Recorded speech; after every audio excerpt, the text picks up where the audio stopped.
Welcome back to a special edition of The Beat. We are still joined by Donald Trump's former personal lawyer, Michael Cohen, who worked at the Trump Organization. His debut on The Beat. He's the author, of course, of the new book, Disloyal, about his time with Donald Trump. Michael, thanks for staying on. Because of your experience and the blunt way you've been able to share what you know, I did want to have some time one-on-one with you. So thank you for sticking around.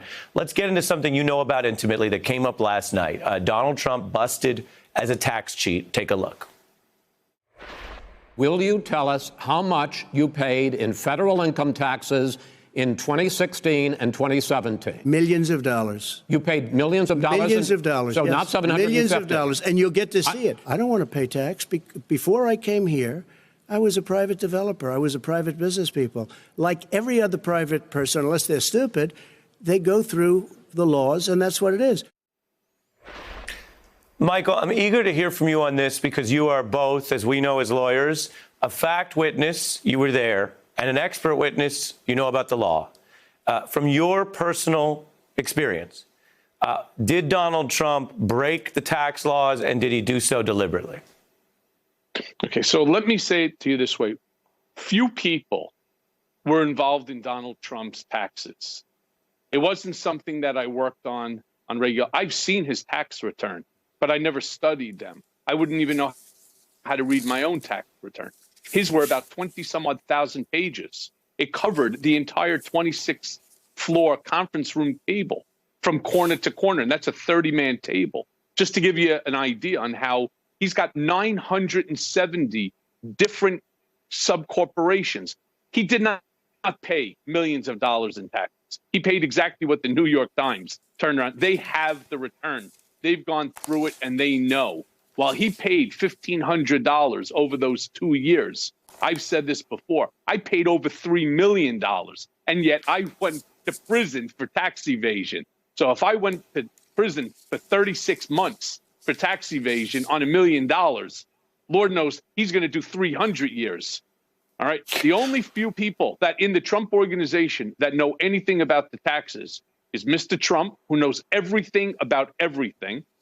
And any time that he says, I didn't know, it's a lie. Alan Weisselberg, the chief financial officer, Don, Ivanka, and Eric. Those are your five. Interesting. Not to mention, Eric, let me just say, not to mention the accounting firm of Weiser, the one that is now for the Supreme Court, where they're trying to get the copies of the tax returns that way. Yeah. Important points. Well, you mentioned, Eric, let's jump ahead and look at this because that's more legal heat on Trump in New York. A judge ordering Eric Trump to testify. This is about a New York fraud inquiry, including how the Trump Organization valued land, an effort to get, again, this issue, quote, the largest possible tax break. You see this from the New York Times reporting, and how the Trump Organization reported $100 million in loan forgiveness also to tax authorities. So follow the money, follow the debt. That tax thread is key. When you were at the Trump Organization, what did you see on the inside compared to the way it's sold? Because Donald Trump pitched it in The Apprentice, elsewhere in the campaign, as this giant, sprawling, successful business.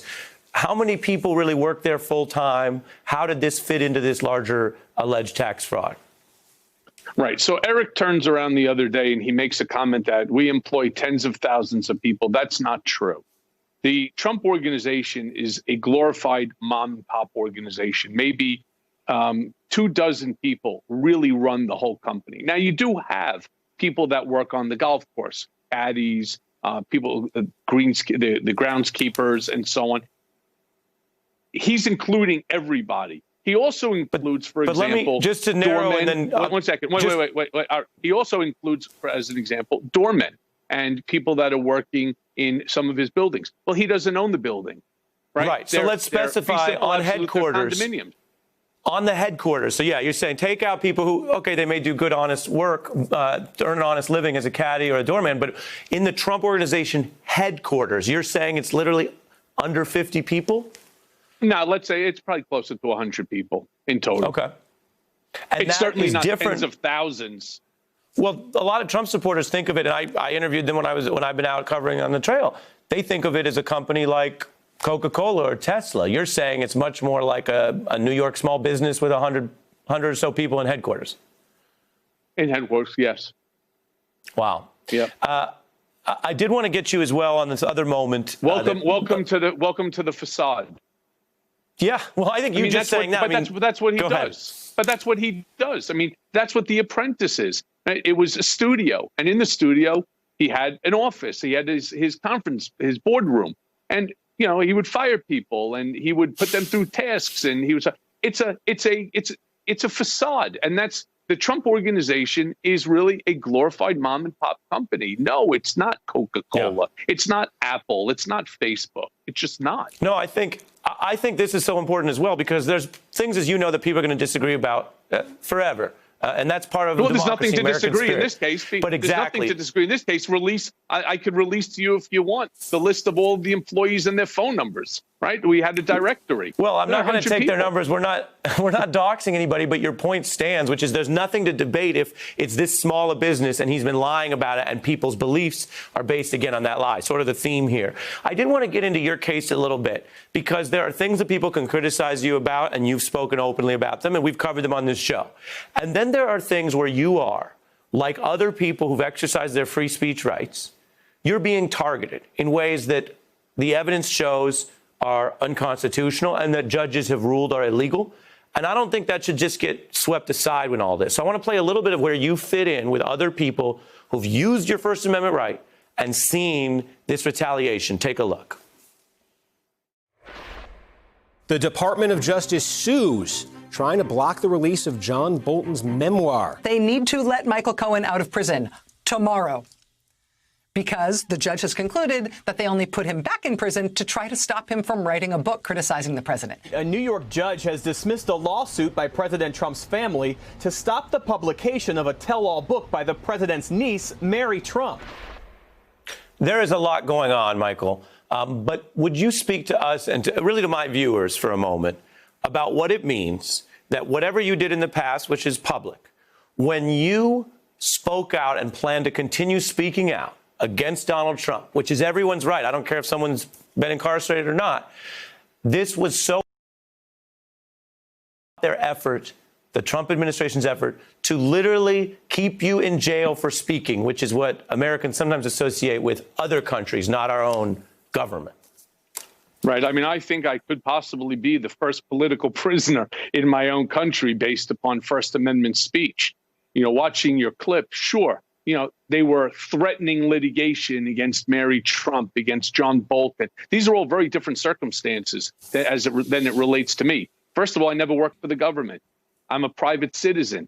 When John Bolton or others who wrote books, Comey, when they take a job in government, you actually sign certain NDAs and non-disclosures. In Comey's case, it could have been, national secrets that they're trying to protect. So my situation is very different. I'm just a private citizen who was talking about my life and my loss of my moral compass working for a narcissistic sociopath, right?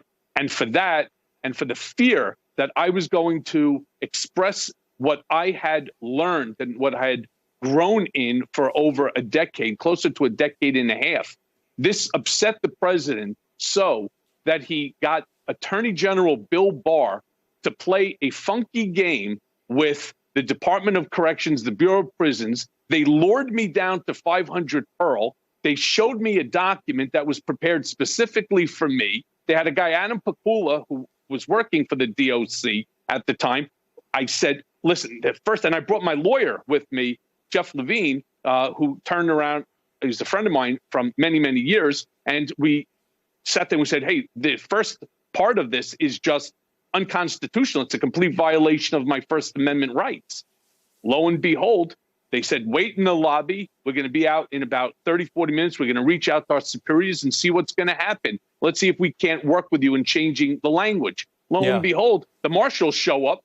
Mr. Cohen, stand up, face the wall. They handcuff me. They shackle me. They throw me into this freezer and so on. And I was very fortunate. My wife found one of the most amazing attorneys, Danya Perry, who fought them, put together a brief that was second to none. It was and we showed. I'm only jumping in by the ACLU. Lawyer to lawyer. We got two New York lawyers here. I'm running over on time, and I'm only jumping in to say on that point, you did win. And so in closing, we started with a lightning round. Job. I'll end with the lightning round.